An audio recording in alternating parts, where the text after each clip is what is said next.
Assalomu alaykum qizlarjolar. Hozir sizlar bilan bir qancha gullarni ekib ko'rsataman. Birinchi tuproq tayyorlab olamiz. Bu tovuqda g'ishini, kichkina g'ishini eritib oldim. Tovuqda g'ishini eritib olish uchun qaynagan suvga, 100 gradusda qaynagan suvga anavi qo'yamiz. Qaynatib olib, tovuqqa solamiz. Tefalda qizdirilgan suv bo'lmaydi. Bo'lmas ekan, sinab ko'rdim uni.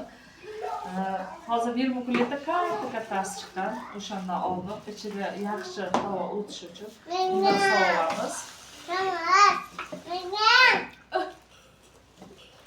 Qo'ch. Hech qanaqa montajsiz, hech qanaqa nimasiz chiqaryapman, chunki vaqtim yo'q qizlarim bilan. Bu perlet kattasi bor, kichkinasi bor. Solamiz.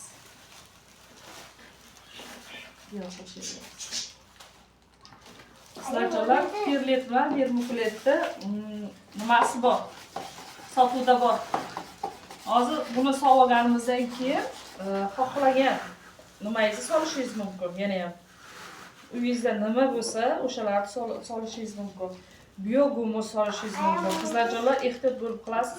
Biogumusda solayotgan gullarimiz bor, solmayotgan gullarimiz bor. Sizlarga birinchi tuproq qilib ko'rsataman. Bu eng yangi boshlagan gulchilarimizga. Hozir meni qizlarim ishlatgan qo'ydi. Bu meni gulxonam. Men domda turaman.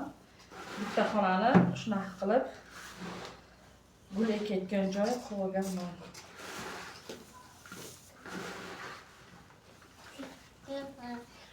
Fatima borlar edi.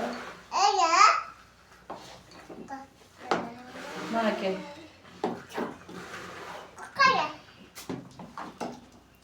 Benim qizlarim bor, 6 ta qizim bor.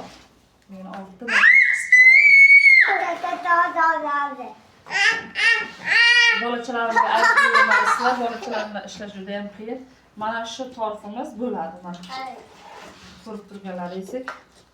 Mana shunaqa qilib.